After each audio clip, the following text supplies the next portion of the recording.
ये देखें, ये हमने फ्रोज़न करने का तरीका बताया। ये मैंने पराठे भरकर और इसे तवे पर हल्का हल्का सा ये देखें, तवे पर हल्का हल्का सा हमने इसे सेक लेने के बाद अब हम इसे ठंडा करने के लिए रख देंगे। ठीक है, और उसके बाद हम आपको ये भी दिखाएंगे कि हमने पराठा जो है भरकर, मैं आपको पहले बता चुकी हूँ कि किस तरह से मैं पराठा जो है वो भर लिया है मैंने।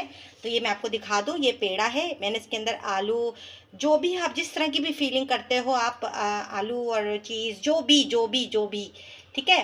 तो आपने इस तरह से करके, और ये देखें, ये मैं आपको एक तवे पे डाल के दिखाऊं। ये मैंने एक तवे पे डाल दिया है। ये आप इसको बस इतना सेकना है कि ये अलट पलट करके हमें उतार लेना है। वो इसलिए क्योंकि ये अभी हमारे ये पराठे ठंडे हो जाएंगे, हम इसके बाद इसको पैक करके और इसे हम डिफ्रीज़र में हम सीधा यूं ही रखेंगे। मैं आपको वो भी दिखाऊंगी। ठीक है, और एक एक चीज़ है जिस तरह से हम फ्रोज़न करेंगे। शामी कबाब हैं, समोसे हैं, चिकन रोल है, एवरीथिंग, कुछ भी। ठीक है, तो ये मैं सबसे आसान आपको तरीका बता रही हूँ। आलू के पराठे मैं बना चुकी हूँ मेरी वीडियो में। ठीक है, मैंने सिर्फ आपको फ्रोज़न करने का तरीका बता रही हूँ। तो ये देखें, इस तरह से ये हमने पराठे को, एक तो गैस का भी काफ़ी इशू है यहाँ पे, तो ये आपने पराठे को ये कच्चा कच्चा सा नहीं, यानी कि एक तरफ अच्छी तरह से सिक जाए और दूसरी तरफ भी हमने इसे अच्छी तरह से सेक लेना है। ये अच्छी तरह से सिक जाएगा, बस उसके बाद हमने इसे हटा देना है। उसके बाद फिर इसके आप कोई भी आप पॉलीथीन बैग वगैरह या ट्रांसपेरेंट जो होते हैं, जो दही वाले जो थैलियाँ होती हैं, उसके आपने दो दो पीस करके इसके ऊपर रख के, तो जिनके घर डॉन के पराठे वगैरह आते हों उनको ये आसानी से पता चल जाएगा। तो ये देखें, इस तरह मैंने इसे उतार लिया है। अब इजीली अब हमें जब भी मतलब फ्राई करना होगा, ये कुछ भी करना है, आपने एक निकाला, रूम टेम्परेचर पे रखा, और सहरी के लिए तो बहुत ही अच्छा बेनिफिट है ये आपके लिए। ठीक है, तो मैं अब आपको इस तरह से अब दूसरी चीज़ भी बना के अभी मैं इसको पैक करके आपको दिखाऊंगी मैं। ठीक है, अब देखें, ये पराठे ठंडे हो गए हैं और मैंने इसको एक शॉपर के नीचे करके, दूसरे आप कोई भी ले सकती हैं, दूध की थैली को डबल आप उसको छुरी की मदद से दो कर लें, और इस तरह से करने के बाद अब हमें इसे प्लेटों के साथ ही हमने इसे, एक आपके पास जो भी हो, लेकिन बस साफ़ सुथरी चीज़ होनी चाहिए। आपने इस तरह से इसको पैक करना है और इसको डीप फ्रीज़र में रख देना है। और आपको जब खाना हो, आपने एक पराठा निकाला, दो निकाला, जिस तरह से भी आपकी फैमिली में है, आप अपना निकालें और निकालेंगे फटाफट इसको आप सहरी में फ्राई करें और दे दें। झंझट भी नहीं होगा। जो मेरी बहनें जॉब करती हैं, जो हमारी भाभीयों के बच्चे हों, तो उनके लिए बहुत अच्छा है ये। एक दिन लगाएं आप, सारी इस तरह की कुकिंग करके 10 से 15 दिन के लिए आप रख सकते हैं आराम से। ठीक है, तो ये मैंने आपको फ्रोज़न करने का तरीका बताया है। ये बिल्कुल हार्ड हो जाएंगे पराठे, ये बस आपने निकालना और इसको तवे पे रखेंगे, क्रिस्पी पराठे हमारे तैयार होंगे। आपको आलू के पराठे बताए थे, और अब मैंने ये रोल समोसे जो बनाए हैं, ये देखिए मैंने दो तरह के शेप में बनाए हैं।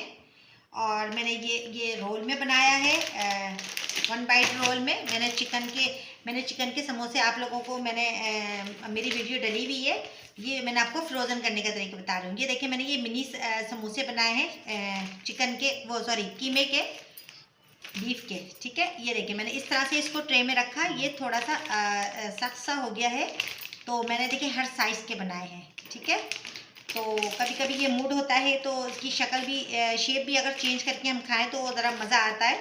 ये मैंने सिर्फ बीफ का ही बनाया है। ठीक है, इसको मैंने हर तरह के छोटे बड़े शेप दे के मैंने बनाया है। तो ये देखिए, इस तरह से मैंने इसे आराम से यूँ रखने के बाद बस ये हमने इसे डीप फ्रीज़र कर देना है। इसकी रेसिपी मेरे जो है वीडियो में डली हुई है। ये मैंने सिर्फ फ्रोज़न करने का तरीका बता रही हूँ मैं आपको। ये देखिए, ये आराम से ये हमने इसको कर लिया और आपने इसे लॉक लगा देना है। ठीक है, ये देखें, ये हमारे रेडी हो गए समोसे। इस तरह से आप 10 से 15 दिन, जितने आपके घर में फैमिली मेम्बर्स हैं उसके हिसाब से है।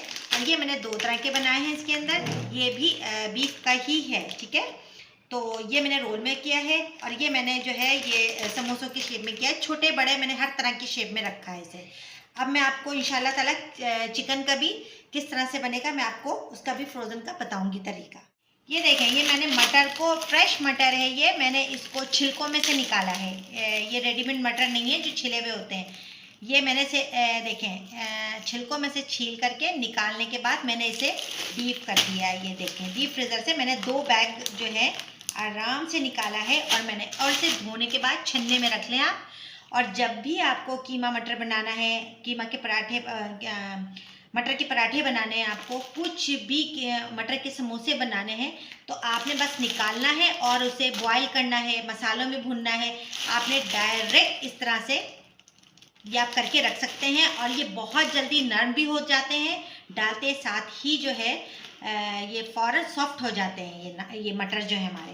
तो ये भी एक मैंने आपको फ्रोज़न करने का तरीका बताया है कि आप मटर आराम से लें। अभी मटर के सीज़न भी बहुत अच्छे आए हुए हैं और आप मटर लेकर और उसको धोकर छीलने के बाद आपने इस तरह से उसको बैग में रख के और आपने डीप फ्रीज़र कर देना। इसलिए मैंने आपको ये दिखाया है।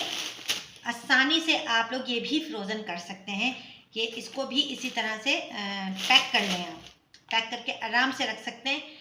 ये मैंने आपको तीसरी वीडियो बता रही हूँ। जो मटर अक्सर हमारे घर में ये कहा जाता है कि हमारे मटर गलते नहीं हैं, तो आपने उसको यही करना है कि मटर ले लें, उसे धोकर उसे डीप फ्रीज़र कर दें। जब भी आपको डालना है, जितनी नीड हो आपको, आप उतना निकालें और डायरेक्ट सालन में डाल दें आप मसाला भूनते वक्त। ठीक है, उसको बॉईल करना है तो आपने बॉईल पानी करा और बॉईल पानी करके फ़ौरन इसे डाल देना है साथ में। तो ये मुश्किल से 5 से 10 मिनट में, जितनी देर में अंडे बॉयल होते हैं, ये उतनी ही देर में ये भी बिल्कुल सॉफ्ट हो जाएंगे। मैं इसके भी आपको समोसे और इसके पराठे बनाना ये भी बताऊंगी मैं, इसी मटर के। ठीक है, तो ये देखें, ये हमने शामी कबाब बनाए। ठीक है, तो हमने इसे फ़ौरन ही जो है, इसको हमने ट्रे में लगाने के बाद जब ये सख्त हो गए, उसके बाद हमने इसको बैग में डालकर रख दिया है। तो ये मेरे और भी पैकेट हैं और वो आजकल आपको पता है लाइटों का इश्यू बन रहा है, तो इसकी वजह से मुझे वीडियो बहुत जल्दी बनानी पड़ती है। तो ये मैंने जो है देखें, ये सारे कबाब हमारे कितने अलग अलग हैं, बिल्कुल अलग अलग हो रहे हैं। तो आप इस तरह से भी कबाब बना के रख सकते हैं, लेकिन सिर्फ आलू के कबाब वगैरह इतनी देर के लिए नहीं बनाया करें, आज और कल में यूज़ किया करें।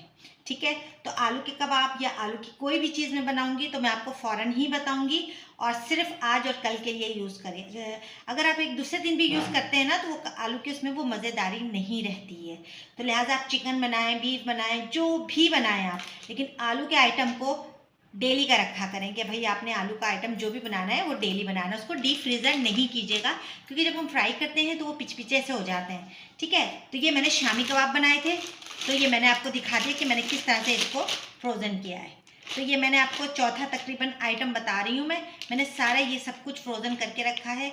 जिन बहनों को बहुत मुश्किल आ रही होती है, तो वो कहती हैं यार हम कैसे करें, कैसे होगा, तो ये सिंपल ही है, और मैंने ये कबाब भी रेसिपी में डाला हुआ है।